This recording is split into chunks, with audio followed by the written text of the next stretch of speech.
Hello instructors మరియు learners, ఈ రోజు మనము వ్రాతపూర్వక ఇన్స్ట్రక్షనల్ మెటీరియల్స్ యొక్క మనోహరమైన ప్రపంచంలోకి స్వాగతిస్తున్నాము. ఈ సెషన్ ముగింపులో మీరు చేయగలరు: లెసన్ ప్లాన్ ని వివరించండి, ఇన్ఫర్మేషన్ షీట్ మరియు దాని లక్షణాలను మరియు అంశాలను వివరించండి, ఇన్ఫర్మేషన్ షీట్ యొక్క ప్రయోజనాలు మరియు అప్రయోజనాలు, అసైన్మెంట్ షీట్ ని వివరించండి, డెమాన్స్ట్రేషన్ ప్లాన్ ని వివరించండి, ఆపరేషన్ షీట్ వివరించండి మరియు దాని ఎలిమెంట్స్ ను పేర్కొనండి, జాబ్ షీట్ ను వివరించండి మరియు జాబ్ షీట్లోని ఎలిమెంట్స్ ను పేర్కొనండి. పాఠ్య ప్రణాళిక అనేది ఒక కోర్సులో ఒకే బోధనా సెషన్ లేదా సెషన్ల శ్రేణిని రూపొందించడానికి మరియు నిర్వహించడానికి లెర్నర్స్ ఉపయోగించే వివరణాత్మక రూపురేఖలు లేదా గైడ్.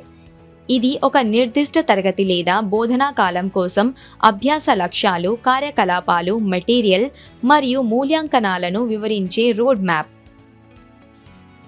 పాఠ్య ప్రణాళికలు సమర్థవంతమైన బోధనకు కీలకమైనవి, ఎందుకంటే అవి అభ్యాస లక్ష్యాలను చేరుకునేలా విద్యావేత్తలకు నిర్మాణం, సంస్థ మరియు స్పష్టమైన ఫ్రేమ్వర్క్ను అందిస్తాయి. తరగతి గదిలో విభిన్న అభ్యాస శైలులు మరియు అవసరాలను తీర్చేటప్పుడు వారు ఉపాధ్యాయులను సిద్ధం చేయడానికి, స్వీకరించడానికి మరియు బోధనా సమయంలో దృష్టి కేంద్రీకరించడానికి అనుమతిస్తారు.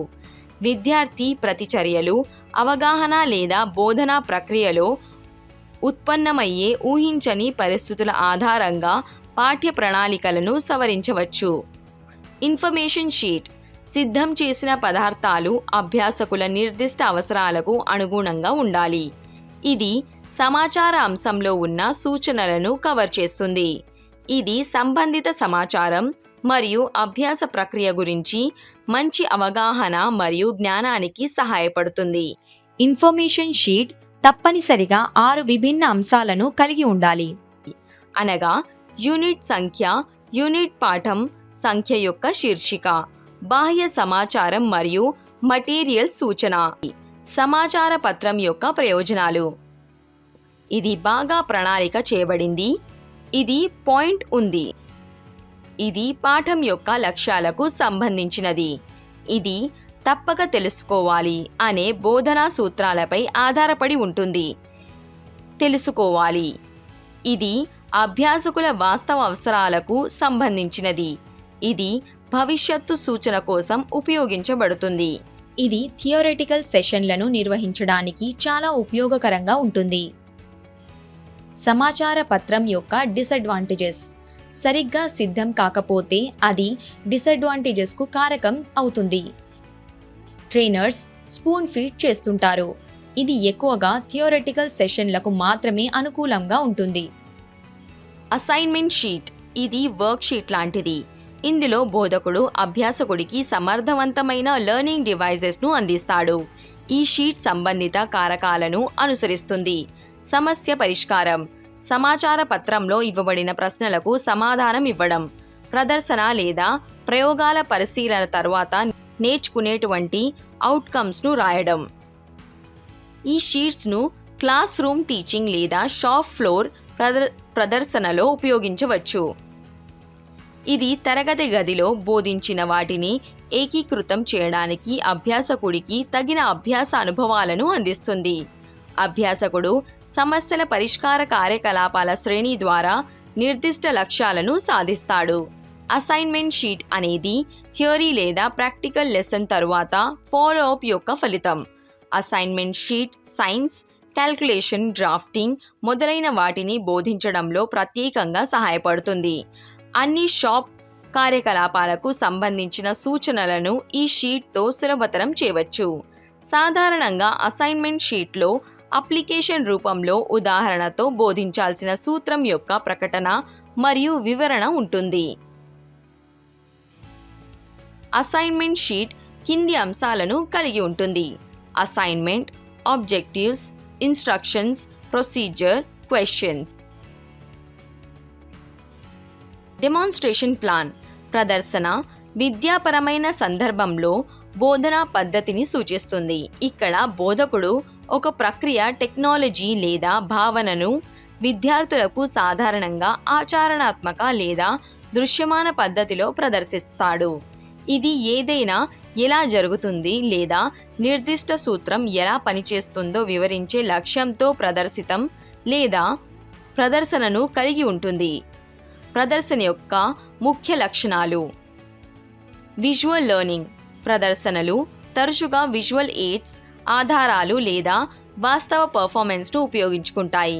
విద్యార్థులు కేవలం శబ్ద వివరణ ద్వారా కాకుండా మరింత ప్రభావవంతంగా ఒక భావనను గ్రహించడంలో సహాయపడతారు.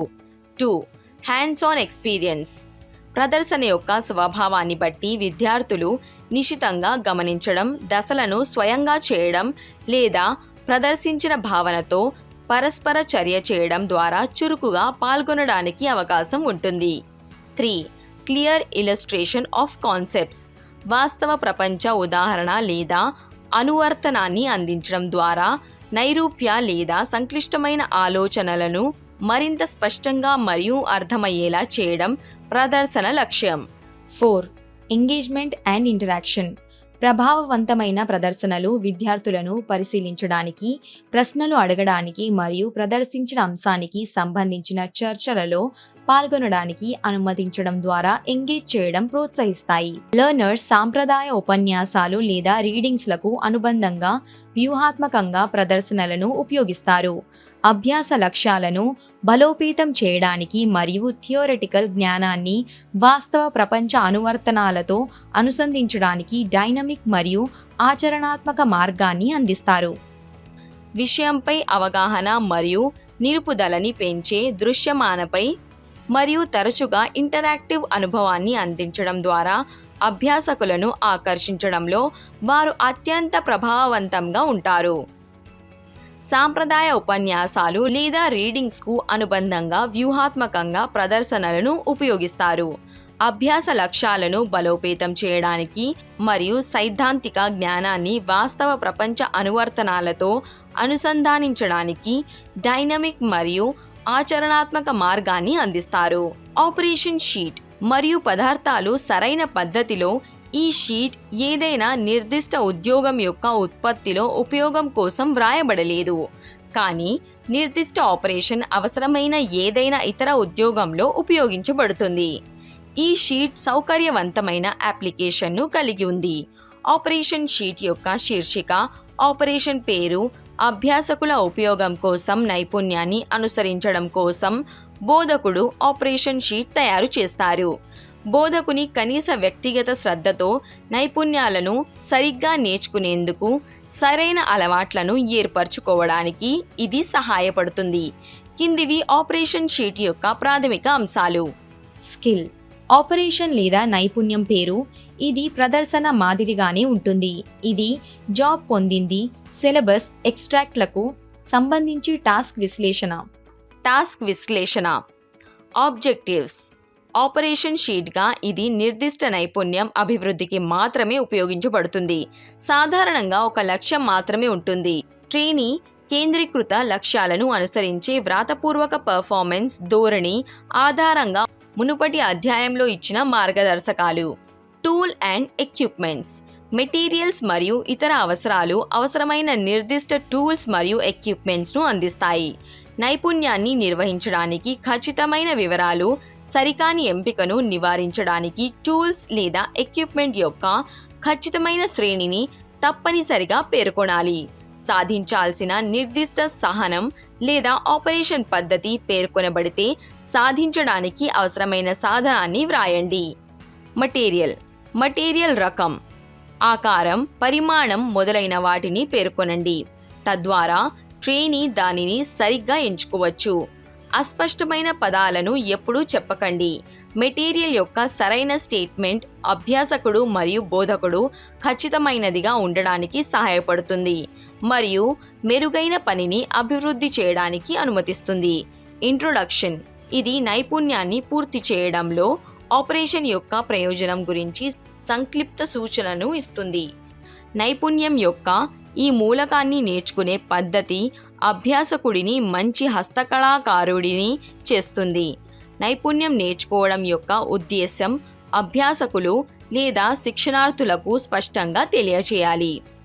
ప్రొసీజర్: విధానపరమైన దశలను ఇస్తున్నప్పుడు ప్రత్యక్ష మరియు సరళమైన వ్యాఖ్యలను పేర్కొనండి. అభ్యాసకుడు చేయవలసిన క్రమంలో దశల వారీ కార్యాచరణ క్రమ సంఖ్యను కలిగి ఉంటుంది. సేఫ్టీ హ్యాబిట్స్: వ్యక్తికి మరియు పరికరాలకు ప్రమాదాలు జరగకుండా భద్రతా జాగ్రత్తలు తీసుకోవాలి. డ్రిల్లింగ్స్కు ముందు డీప్ కట్, మార్క్ మరియు పంచ్ ఇవ్వద్దు. కాల్ ఇన్స్ట్రక్టర్ తప్పనిసరిగా గాగల్స్ ఉపయోగించి ఇవ్వాలి. టూల్స్ పదును యొక్క నిర్దిష్ట అవసరాలకు అనుగుణంగా ఉంచడం వంటి పదాలను స్పష్టంగా వివరించాలి. అభివృద్ధి కోసం ఒక సాధారణ ఆపరేషన్ షీట్ ఇవ్వబడింది. జాబ్ షీట్: జాబ్ షీట్ నిర్దిష్ట ఉద్యోగం యొక్క మొత్తం ప్రణాళికను అందిస్తుంది మరియు ఇది పాల్గొన్న అన్ని కార్యకలాపాలను సూచిస్తుంది. ఇది ఏం చేయాలి మరియు ఎలా చేయాలో చూపిస్తుంది. దీన్ని తప్పనిసరిగా ప్రదర్శన ప్రణాళిక ఆధారంగా బోధకుడు సిద్ధం చేయాలి. ఉద్యోగం మరియు పని కోసం ప్రణాళికను విశ్లేషించడానికి జాబ్ షీట్స్ను సిద్ధం చేయమని ట్రైనీస్ను అడగవచ్చు. అనుసరించాల్సిన భద్రతా పని అలవాట్లను కూడా జాబ్ షీట్లో చేర్చాలి. జాబ్ షీట్ ఆపరేషన్ షీట్ లాగా ఉంటుంది. జాబ్ షీట్ మరియు ఆపరేషన్ షీట్ మధ్య చాలా తేడా లేదు. జాబ్ షీట్ ఒక వరుస క్రమంలో అవసరమైన అనేక నైపుణ్యాల కోసం విధానాన్ని అందిస్తుంది. అయితే ఆపరేషన్ షీట్ నిర్దిష్ట క్రమంలో నైపుణ్యం చేసే విధానాన్ని అందిస్తుంది. అవి పని అలవాట్లను కలిగి ఉంటాయి. ప్రతి ఆపరేషన్ కోసం విధానపరమైన దశలు ఆపరేషన్ షీట్లో మరియు జాబ్ షీట్లో ఇవ్వబడ్డాయి. ఇది ప్రారంభ సామాగ్రిని తయారు చేయడంలో అభ్యాసకుడికి సహాయం చేస్తుంది. లెసన్ ప్లాన్ ని వివరించడం. ఇన్ఫర్మేషన్ షీట్ మరియు దాని లక్షణాలు మరియు అంశాలు. ఇన్ఫర్మేషన్ షీట్ యొక్క ప్రయోజనాలు మరియు అప్రయోజనాలను వివరించడం. అసైన్మెంట్ షీట్ ను వివరించడం. ప్రదర్శన ప్రణాళికను వివరించడం. ఆపరేషన్ షీట్ మరియు జాబ్ షీట్లను వివరించడం మరియు వాటి అంశాలను పేర్కొనడం. ఇన్ఫర్మేషన్ షీట్ ను దాని ఫీచర్స్, ప్రయోజనాలతో వివరించడం వంటి అంశాలు ఇమిడి ఉన్నాయి. మరియు నష్టాలు. విద్యలో వ్రాతపూర్వక ఇన్స్ట్రక్షనల్ మెటీరియల్స్ యొక్క ఈ అంశాన్ని మీరు అర్థం చేసుకున్నారని నేను ఆశిస్తున్నాను. మా తదుపరి వీడియోలో మేము మీకు మరొక కొత్త కాన్సెప్ట్స్ ని తీసుకువస్తాము. అప్పటి వరకు జాగ్రత్త వహించండి.